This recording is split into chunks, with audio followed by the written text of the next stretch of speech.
Imagine your first night as a married couple, not in private, but with dozens of eyes watching to prove you had done your duty. Imagine being forced to marry a complete stranger before you could even read or write, just because it would make your family richer or more powerful. These aren't horror stories. They were the reality for countless brides and grooms in medieval Europe. Back then, love had nothing to do with marriage. Choices were stolen. Childhoods ended early. And what happened after the wedding often determined the fate of entire kingdoms. Today, we peel back the curtain on the shocking, hidden world of medieval marriage, where power ruled and innocence was a bargaining chip. Get ready to uncover the untold truth about medieval marriage. Marriage as a contract. In medieval Europe, marriage was not the union of two hearts. It was the sealing of a deal. A contract drawn up across tables piled with coins, livestock let in as part of payment, or entire plots of land exchanged for a single girl's hand.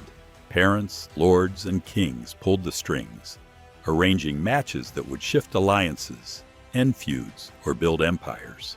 The bride and groom were often mere children, promised to each other long before they could understand the words husband or wife. Betrothals were serious business. Families negotiated details for weeks or months, haggling over dowries and bride prices as if trading prized animals. A girl of 7 could be pledged to a boy of 10, a contract sealed with rings, oaths, and payment of gold or fine cloth. Once a promise was made, breaking it meant ruin, lawsuits, lost property, and shattered reputations. In some cases, entire villages took sides when a betrothal was contested, because the outcome could tip the balance of local power. Though the church technically required both parties to say yes for a marriage to be valid, the reality was far darker. When a trembling child hesitated at the altar, families pressured them to agree. If that failed, threats or beatings followed. A forced yes counted as consent, and with it, the church's blessing. There was no turning back. For many girls, their wedding day was a countdown to captivity. Why such urgency to secure these marriages? Power. A daughter was more than a child. She was a tool for social climbing. Her body could produce heirs, cement alliances, and ensure family survival. Among nobles, a single marriage could redraw borders or end decades-long wars. When Eleanor of Aquitaine married Henry II of England, she brought vast territories under his rule, lands so rich they changed the course of European history. Among commoners, the stakes were just as high, even if the scale was smaller. A farmer might marry his daughter to a neighbor's son, so their families could combine fields or share oxen. Survival depended on these deals. Marriage meant more hands to work, more mouths to feed, and hopefully, more children to carry on the name. But what if one party changed their mind? The consequences were brutal. Breaking an engagement could lead to public humiliation, forfeited dowries, and violent retaliation. Marriage was a contract carved into the very foundation of medieval life. And in a world where alliances meant everything, love was a luxury few could afford. Who married whom? In medieval society, the question of who you married depended almost entirely on your birth. For the nobility, marriage was a grand chess game. Each match carefully plotted to expand lands, secure titles, or forge alliances with powerful neighbors. Kings married princesses from rival kingdoms to end wars. Dukes pledged their daughters to distant lords to gain influence. The bride and groom themselves rarely met before their wedding day, and even when they did, their opinions carried no weight. Among peasants, marriages looked simpler, but were equally driven by survival. Young women were married off to men who could help their families plow fields, tend livestock, or guard their small holdings. A girl might find herself promised to the boy next door or a widower twice her age, simply because it meant fewer mouths to feed during harsh winters. For these families, love was irrelevant. What mattered was the practical need for labor and protection. Age gaps were common and often shocking by today's standards. Girls as young as 12 were married to men in their 30s or older. For noble girls, early marriage meant being thrust into the dangerous world of court politics while still children. For peasant girls, it meant leaving home for a stranger's bed and a lifetime of toil. Boys didn't fare much better. They were expected to take on adult responsibilities as soon as they could lift a tool or wield a weapon. The church's rules set the legal minimum ages at 12 for girls and 14 for boys, but these were rarely enforced. Powerful families ignored them when it suited their ambitions. Peasant communities bent them if it meant securing a helpful match. Even the idea of choice was alien. Marriages were decided by fathers, uncles, and lords who saw children's futures as pieces of their own survival plan. What might surprise you most is how these arranged marriages affected entire societies. A single wedding could shift loyalties between kingdoms, trigger inheritance disputes, or provoke rival families into blood feuds.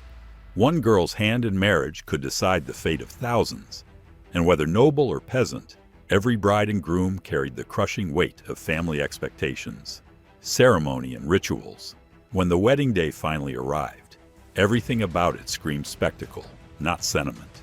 The ceremony was a public event, meant to announce to the world that a new alliance had formed, and that someone's daughter now belonged to someone else. Forget privacy. Medieval weddings were held outside church doors, in front of the entire village or court.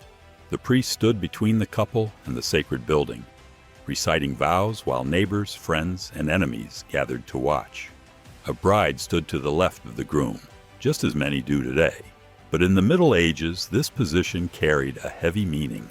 Standing on his left marked her as his subordinate. The rings exchanged were not symbols of love. They were tokens of ownership, binding her to his will and signaling to everyone present that she was spoken for. The most dramatic moment came when the father handed his daughter to the groom. This act wasn't sweet or sentimental. It was a legal transfer of control.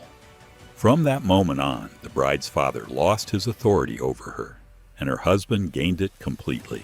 Her childhood ended at the church doors. One of the most haunting customs was the veil. Brides stood veiled through the entire ceremony, their faces hidden until the final blessing. This wasn't about mystery or beauty. It was a practical tactic. In arranged marriages, especially noble ones, the groom sometimes hadn't seen his bride before the wedding. Only after vows were exchanged could he lift the veil and see her face. By then, it was too late to object. The contract was sealed. Then came the celebration and the excess. Wedding feasts lasted for days, with tables sagging under roasted meats, cheeses, and loaves of bread. Ale and wine flowed freely, and musicians kept the crowds dancing until dawn.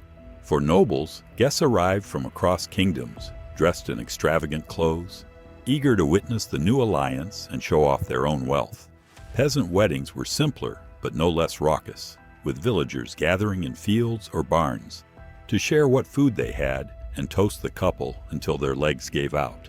But amid the merriment lurked a darker side. The best man, once called the bride's guard, carried a sword not to protect the groom's ring, but to prevent the bride from fleeing or to fend off anyone trying to steal her away. His presence was a grim reminder that not everyone agreed with the match, and violence could erupt at any moment. Law, consent, and the church. Behind every medieval marriage stood the towering authority of the church and the iron grip of medieval law. Officially, the church insisted that both the bride and groom give their verbal consent for a marriage to be valid. But in practice, consent was often a hollow formality. A girl's whispered yes under pressure, fear, or even physical force was all it took. And once the church heard that yes, there was no going back. The church also imposed rules that shaped every part of married life.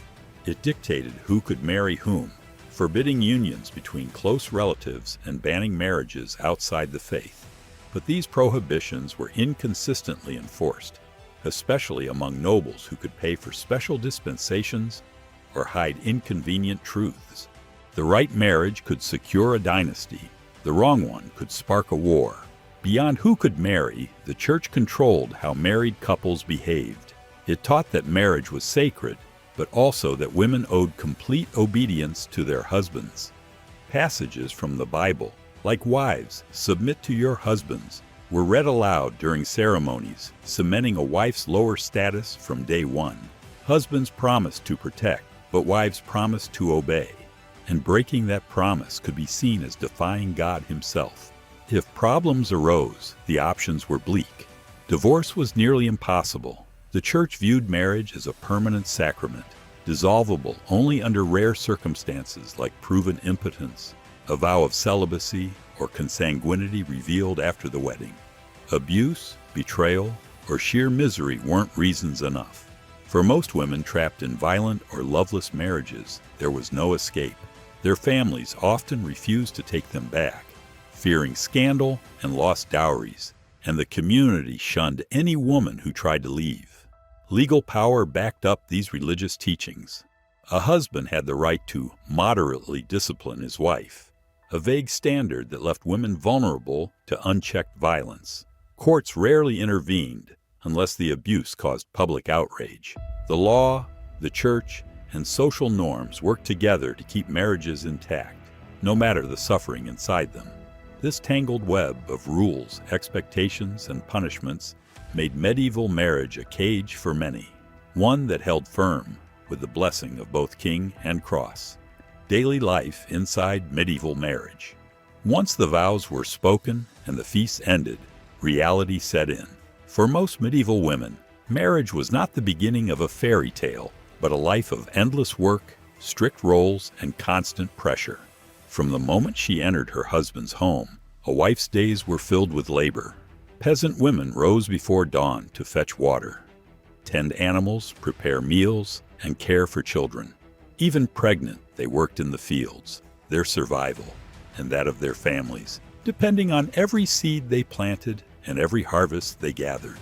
Noble women's lives looked more comfortable from a distance, but they too carried crushing expectations. They managed households sprawling with servants, balanced accounts, and oversaw the running of entire estates when their husbands were away at war or court. Their worth was measured by their ability to produce heirs. A noble woman who gave birth to a son secured her place. One who failed could be cast aside, replaced, or quietly sent to a convent. For both rich and poor, love rarely entered the equation. A woman was expected to be obedient, faithful, and endlessly fertile. Her husband's authority was absolute. He decided where she lived, who she could see, how she spent her days, and whether she was fulfilling her duties. Refusing him could lead to beatings or worse, punishments the law and church alike ignored. Meanwhile, men bore their own burdens. A husband was responsible for providing food, protection, and shelter. Failing to do so brought shame, but the imbalance of power meant that while men faced social pressure, women faced physical danger. For a husband, marriage was a measure of his status and a path to legacy. For a wife, it was a test of endurance. Even moments of happiness were shadowed by the constant threat of loss. Childbirth was deadly. Infection, fever, or a single mistake could kill a woman in hours. Many women gave birth 10 or more times, burying as many children as they raised. Death was a constant companion, and each funeral reminded families how fragile life and their future truly was. In medieval marriage, daily life was a tightrope walk between survival and despair, with few chances for joy and little hope of escape. The end of a marriage. When a medieval marriage fell apart, there were almost no options for freedom. Divorce, as we know it today, was unheard of. Annulments existed, but they were rare and required proof of something like a secret vow of celibacy or a bride and groom being too closely related. Abuse, neglect, or heartbreak were never enough. For most women, trying to leave meant facing shame, poverty, or death. Even when separations happened unofficially, the woman was almost always blamed and punished. A broken marriage could ruin families, cost fortunes, and destroy reputations. In a world where marriage was seen as permanent and sacred, the end was often more tragic and terrifying than the beginning. Conclusion: what can we learn today? Medieval marriages were built on power, control, and survival, not love or choice. By understanding these dark origins, we see how far society has come and why respect, equality, and consent matter so deeply today. Remembering the past reminds us to protect the freedom so many once lived without. We are lucky to live in a different world.